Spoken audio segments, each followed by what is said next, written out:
Бүйрек латынша әлем, грекше нефрос. Негізгі қызметі зат алмасудың соңғы өнімдерін есеп түрінде сыртқа шығару арқылы гомеостаз тұрақтылығын сақтау және қан қысымын және эритропоезді реттеу болып табылады. Бүйрек жұп мүше, салмағы 120-200 граммға жуық. Бел аймағында омыртқа бағанасының екі жағында 12-ші кеуде және екінші жоғарғы бел омыртқаның тұсында орналасады. Бүйректің жоғарғы шеттерінің бір-бірінен арақашықтығы 8 см, төменгі шеттерінің арақашықтығы 11 см құрайды. Оң бүйрек сол бүйрекке қарағанда төмен орналасқан. Бүйректің артқы беті белдің шаршы бұлшықетіменен, іштің көлденең бұлшықетіменен, үлкен бел бұлшықетімен жанасады. Аталған бұлшықеттер бүйректің орналасатын жайын түседі. Бүйректің жоғарғы ұштарында бүйрек үсті безі орналасады. Оң бүйрек алдыңғы жағынан жанасады. 12 елшектің төмендеуші бөлігімен, жуан ішектің оң иілімімен жоғарғы жағынан бауырдың төменгі бетімен жанасса, ал сол бүйрек алдыңғы жағында жоғарғы үштен бір бөлігінде асқазанмен, ортаңғы бөлігінде ұйқы безінің құйрығымен, төменгі бөлігінде ащы ішектің иілімдерімен жанасып жатады. Сол бүйректің бүйір жағында көк бауыр мен жуан ішектің сол иілімі жанасқан болып келеді. Бүйрек сыртынан ішастарымен тек қана алдыңғы жағынан қапталған, яғни бүйрек ішастардан сыртқары жатыр, яғни экстраперитониалды орналасқан мүше болып табылады.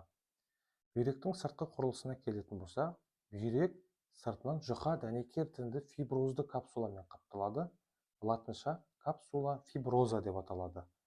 Оның сыртынан майлы капсуласы қаптайды. Капсула адипоса деп аталады. Майлы капсула бүйрек қақпасы арқылы бүйректің ішіне енеді де, және бүйректің артқы жағында майлы жастықша бүйрек маңы денесін түзеді. Майлы қабықтың сыртқы жағынан бүйрек шандыры қаптайды. Оны бүйректің шандырын фасция реналис деп атаймыз.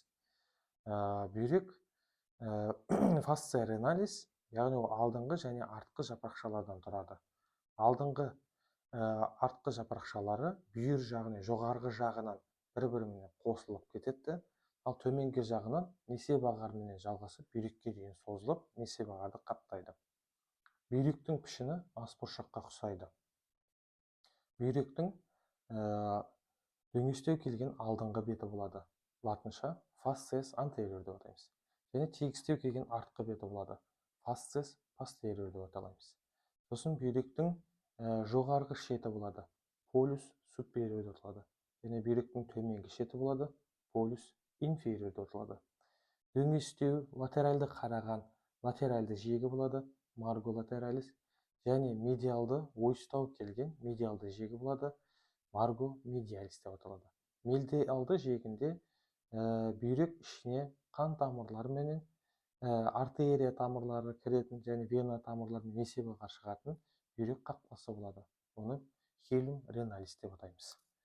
Бүйректі кесіп көретін болсақ, фронталды жазықтықта біз бүйректің қойнауын көреміз, синус реналис, және бүйректің паренхимасын көреміз. Паренхима реналис деп аталады. Бүйректің қойнауы бізде кіші тостағаншалардан және үлкен тостағаншалардан және бүйрек түбегінен түзіледі. Бүйрек түбегі өз кезегінде несебағармен жалғасады. Ал бүйректің паренхимасы бізде милы және қыртысты заттардан түзіледі. Милы заты медула реналис деп аталады, ал қыртысты заты кортекс реналис деп аталады. Бүйректің милы заты 10-15 шақты пирамидалардан түзіледі. Пирамиданың ұшы бүйректің қойнауына қарай бағытталған, ал негізі бүйректің қыртысты затына қарап тұрады. Бүйректің пирамидаларының ұшында емізікшелер болады. Емізікше деп аталады. Бұл емізікшелерде көптеген тесіктер болады. Бұл тесіктер арқылы бүйректің құрылымдық бірлігінде түзілген есеп бүйрек қойнауына келіп жиналады. Қыртысты заты бүйрек пирамидаларын, яғни милы заттардың арасынан өтіп бүйрек бағандарын түзеді. Оны біз колумна реналис деп атаймыз. Бүйректің ең кіші құрылымдық бірлігі нефрон деп аталады. Әрбір бүйректе 1 миллионға жуық нефрон болады.